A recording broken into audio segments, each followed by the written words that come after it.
Halo, selamat sore pemirsa TV Bursa Efek Indonesia IDX Channel. Senang sekali saya Erwin Surya Brata bisa kembali hadir mencoba Anda. Market telah ditutup, bursa kita masih bertahan di teritori merah. Kita akan terus update bagaimana besok market akan bergerak. Untuk sementara kami akan sampaikan business talk kali ini bersama Climate Bond Initiative. Bagi Anda yang ingin tahu apa itu CBI atau Climate Bond Initiative, ada baiknya Anda bergabung bersama special talk show di sore hari ini.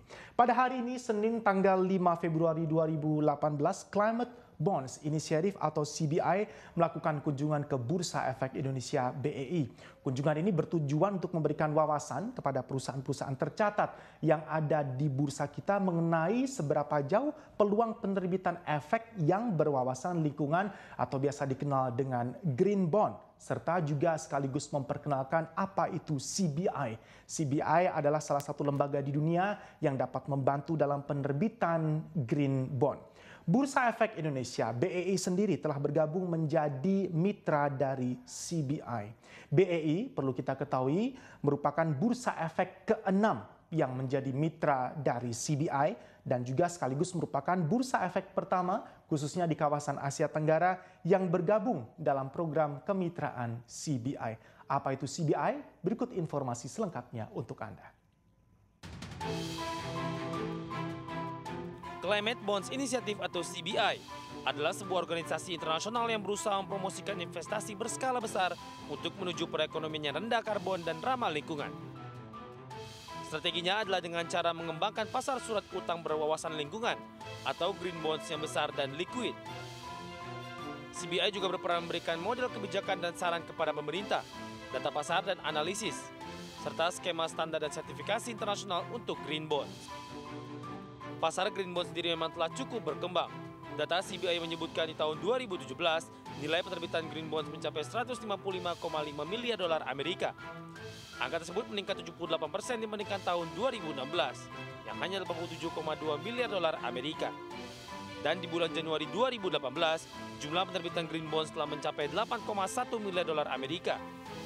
CBI memproyeksikan tahun 2018 ini nilai penerbitan green bonds dapat mencapai sekitar 250 miliar dolar Amerika atau meningkat 60,8% dari tahun 2017. Sementara itu saat ini telah ada 6 bursa efek yang menjadi mitra CBI, yaitu London Stock Exchange, Luxembourg Green Exchange, Deutsche Börse, Bahasa Mexicana, Nasdaq Nordics, dan Bursa Efek Indonesia. Bursa Efek Indonesia merupakan bursa efek pertama di Asia Tenggara yang bergabung dalam program kemitraan CBI.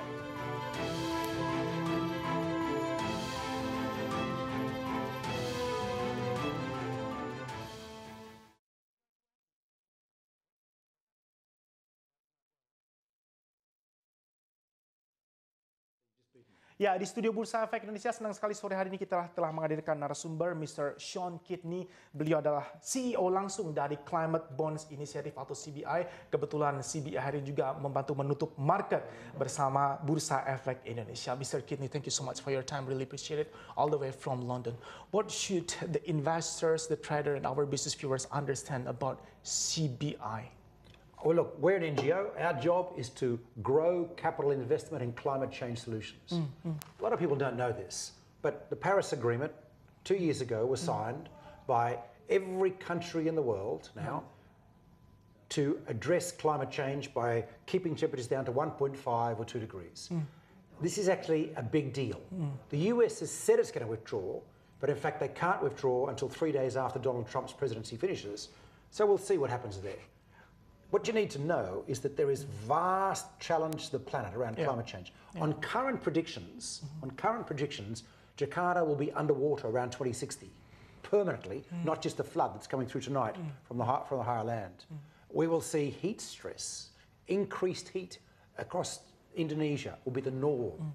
We will see storm surges in the cyclone belt in the Philippines. Cyclones are getting 3 times as intense.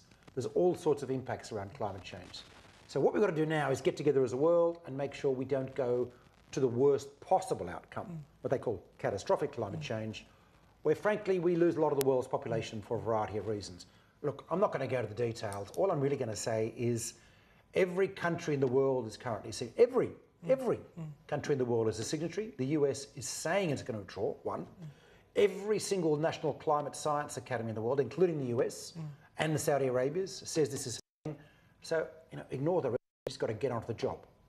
The important thing to note is that it's doable and the capital's there, but we've got to act very quickly. Indonesia is one of the most exposed places in the world to the impacts of climate change. Here, we have to prepare for changes in climate. We have to build up Indonesia, Jakarta, I suppose, so that we can protect against sea level surge, storm surges that we're going to get. Otherwise, we'll get flooding from the sea, not just from the mountains. We've got to do a huge amount of work in a short amount of time. I'm glad we started up our discussion earlier before the talk show by bringing this up.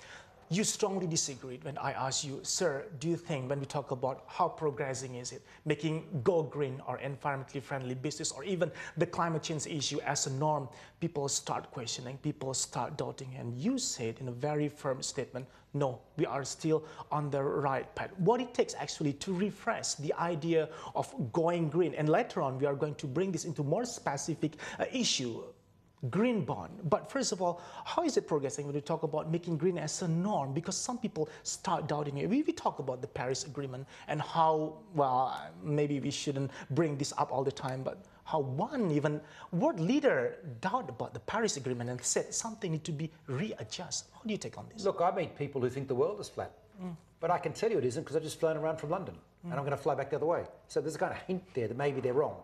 Ditto with climate science. You won't find a scientist in the world who, of any repute who doubts what's going on. They're just getting on with what we have to do about it.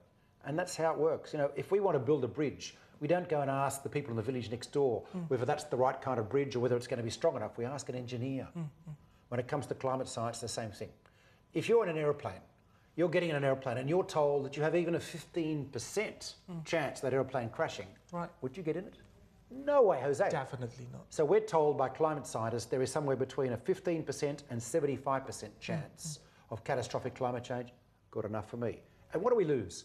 If we make this transition, clean energy, our air will be cleaner. If we fix up water pollution, our water will be cleaner. If we build metros across Jakarta, we'll be able to get out of the traffic jams. There's not exactly a lot of downside here. Right. Yeah, Mr. Kitty, for the next segment, we are going to talk in more specific and detail how to bring all of the sentiments and issue into the capital market and investment world. Pastikan Anda masih bersama kami, Anda menyaksikan Business Talks bersama CBI, Climate Bonds Initiative.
Mr. Sean Kidney, CEO at Climate Bonds Initiative CBI, masih bersama kita. Anda menyaksikan Business Talks bersama Climate Bonds Initiative. Pemirsa, masih bersama IDX Channel. Ini terkait surat utang berwawasan lingkungan atau biasa dikenal secara global sebagai Green Bonds. Otoritas Jasa Keuangan atau OJK juga telah meluncurkan peraturan ini mengenai Green Bonds, yaitu di POJK nomor 60 garis miring POJK titik 04 garis miring 2017.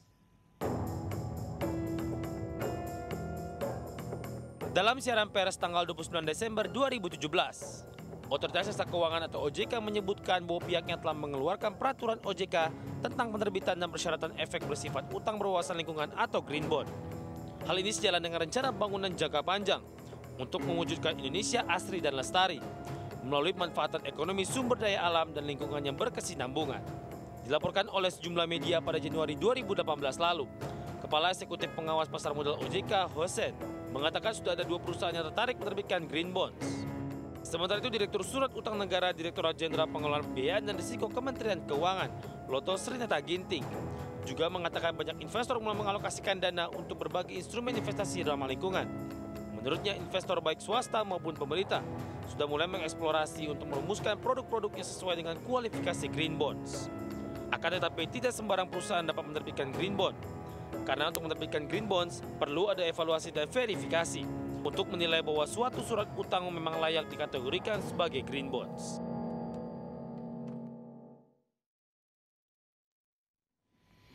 Bringing green bond issue, especially into the capital market, what it takes when we talk about the context of Indonesian capital market, bringing the green issue into the capital market, we talk about specific investment product, which is bond.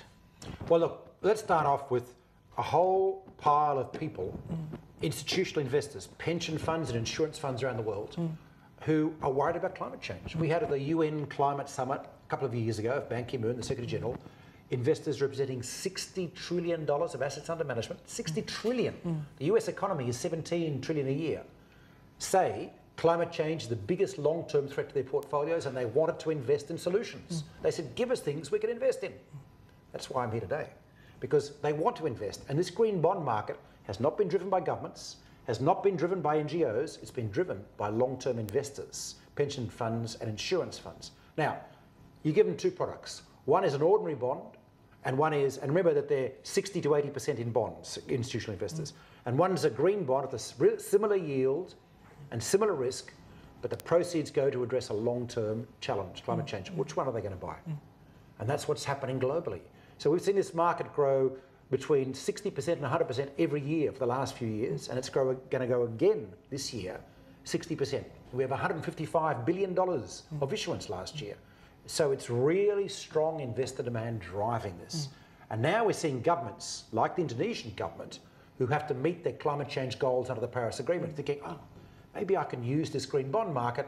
And so this week, the Indonesian government is doing a round with the world's first government green sukuk, which is essentially a green bond, to try and get investors involved in their climate change plans. So you can sort of see there's a beautiful connection between the investors who realise they've got long-term liability, asset liability matching risk, and governments who have to do the work involved to come together and finance a future. And that's what a green bond is. Yeah, I just happened to deliver news. It's about our Financial Services Authority, or OJK in Bahasa Indonesia, launching the regulation regarding these green bonds. It's already being launched much earlier, on the 29th of December 2017. When we talk about this regulatory framework and environment, will it apply differently when we talk about one country compared to another regarding this green bond and as well as its market? There are differences between different countries' capital markets. And so there's a need for tailored regulatory solutions for different markets. India's done it, China's done it, and other countries like Japan have done it, and now Indonesia's doing it. But the engine is the same. It's broadly consistent with what's happening in Europe, what's happening in Japan, what's happening in Australia. And for that reason, we welcomed it. We applaud OJK for this really landmark initiative to try and grow green finance and green bonds and green sukuk in this country. But from an overseas investor's point of view, if you comply with the OJK green bond guidelines, you comply with the European guidelines. No real difference. Indonesia happened to be partnering with CBI by now, and we are the first, if I may compare, with our peers in ASEAN countries. What do you see from Indonesia, and how long will it take, or how long does it take a long way to go when we talk about introducing this as the new norm in the investment world? It takes a while to build a market, but we're targeting $3 billion of issuance equivalent out of Indonesia this year, and we think there's a shot at getting 10 billion next year. That's not bad in terms of the scale of Indonesia's capital markets. So We've got to do work to do that. So we're very privileged to have a partnership with the Indonesian Stock Exchange to bring companies together, to explain how it works, and to take those companies to meet investors in overseas markets to try and get the money flowing. That's what we're going to try and do. More introducing about CBI, its existence and also its role. We would like to discuss with you more, sir. What kind of a particular area of working or projects fields that can be covered through the green bonds? Pastikan Anda masih bersama kami. Anda menyaksikan Business Talks bersama CBI Climate Bonds Initiative.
Ya, Mr. Sean Kidney, CEO at the Climate Bonds Initiative CBI, masih bersama kita di Business Talk. Mr. Kidney, are there any specific or particular business field or projects that can be covered through these green bonds? Absolutely. I mean, these are investments necessary to achieve the Paris Agreement goals. Let's think about it. You've got clean energy. Any kind of clean energy, geothermal, for example, is really critical. You've got transport. 23% of all energy emissions are transport emissions. We've got to get away from cars. That means mass transit. That means Jakarta's bus rapid transit system. That means electric vehicles. Let's keep and buses and so on. Let's keep going. If you go into water infrastructure, water pumps alone in the world consumes 7% of the world's electricity. If you could improve the energy efficiency of the water system, you're helping a lot, let alone the methane capture from wastewater treatment and the climate resilience sides. Jakarta, would you believe, is going to get heavier dumps of rain, if that's possible, and it's going to get more floods. So water systems that capture that and manage that are part of the solution. And we keep going on and on. Green buildings, energy efficient buildings that use less power than the air conditioning in this particular tower, for example, would be green buildings. And there's actually a few of those here. So, you know, it's actually a huge list. We've got a thing called the Climate Bonds Taxonomy, which runs you through all the different kinds of areas. And I haven't even started talking about agriculture and forestry and different kinds of activities there. It's big. Now, what that means is a huge slice of the Indonesian economy, if it's run and designed and developed in a sustainable fashion, can be used for green bonds. Yeah. Earlier, you have had this kind of business talks and business dialogue as well with some Indonesian business players. So could you tell us this excitement of Indonesian company or the business running Indonesia excited in terms of issuing their bond in a green way, in quotes? You know, there are many reasons to issue a green bond. I mean, one is simply to get visibility for what you're doing. HSBC and NNIP in Netherlands have put out a report saying there's a halo effect. If you issue a green bond, investors think that your whole company is going green and they pile in, and that reduces your cost of capital. That's one. Two is, if you can issue in US dollars or euros, or maybe a Komodo bond, you might get a better price. We're seeing a lot of price difference based on the strength of demand with exactly the same yield and rating. And why wouldn't you? There's a bonus feature. And in the secondary market, green bonds have a better price than ordinary bonds. That drives the price. But for many people, They just want to be able to get legitimacy and recognition. So a lot of Indonesian companies have had trouble raising money in the European market because people think that Indonesia is not doing its right thing by the environment. And yet many companies are doing exactly the right thing. This is a way to get legitimacy and then access to investors they have trouble getting access to. And global acknowledgement as the incentives, I believe so. Exactly. And when we see it from the perspective of return on investment, ROI, what should we understand? How promising this green bond will be? We talk about the much longer time. How sustainable from this return on investment aspect? Look, the credit rating and the ROI tools are exactly the same as any other bond, and that's the point. As soon as you make them a different kind of bond, you're into niche investment land. So these are what are called vanilla bonds. Basically the same as any other bond. Sovereign, corporate, government, asset-backed, they're all in there. It's just that there's a difference where the proceeds get allocated to green investment. This is a bit like you borrow some money and you promise the bank you will only spend it on a car and not the house. That's what you call allocating the proceeds, but you're guaranteeing it personally. Same thing. So for that reason, it's very simple. There's no different risk profile. It's exactly the same as a corporate. The yield equally is much the same. The bonus you're getting is the green feature, which might give you a little bit of price. It'll give you PR. There's all sorts of benefits. This is not a benefit that'll make a retail investor excited, but retail bonds. Nedbank in South Africa did a retail bond. Right. They offered, it's like a term deposit, 3-year fixed money. They managed to get a huge number of people signing up because they liked the fact that their money, at exactly the same interest rate as any other term deposit, was going to renewable energy. 30% of the people were new to the bank. It was a customer acquisition strategy. So these are the strategies that work. You know, in China last year, Ant Financial, which is the biggest fintech company in the world, rolled out a scheme on its app. They've got 700 million customers. They put a carbon counter. And the carbon counter means if you sign up for that and fill in a form, they would track all your purchases using Alipay, which they use in China, and they'd plant a tree every so often for you. Within 3 months, 200 million people signed up. 200 million people. Now that's what you call evidence of consumer demand for these kind of solutions. Now imagine if they'd been offered a savings product at the same time. All right. Yeah, just in brief, sir, before we close up our talk show this evening, just like any other investment instrument, I believe these also bear some risk. Could you at least say briefly what kind of potential risk we must face? It has no risk because it's the same as anything else. It's issued by the same people. So you get an equivalent risk. If it's a bank green bond, you get exactly the same risk as the bank's balance sheet. If it's a government green bond, you get exactly the same risk as the government. So from the point of view of credit risk, returns risk, there is no difference as a rule. You can get asset-backed issuance. There's a few of them around where you're taking a risk on the underlying asset, but that's actually quite rare. This is why it works, remember? You know, if I've got a choice and I invest my money in a pension fund over there or a pension fund over there, there's no difference except that one says it's going to fix up the transport system in Jakarta or the climate. That's the one I want. All right. Because it does 2 things of money, not just one. It helps save the planet while giving me a good return. Mr. Sean Kidney, CEO at the Climate Bonds Initiative CBI, thank you so much for your time. Best of luck for you, sir. Thank you, Omar. Demikian tadi perbincangan kita bersama Climate Bonds Initiative atau CBI. Kita kembali ke David Sanopel di Movers and Shakers.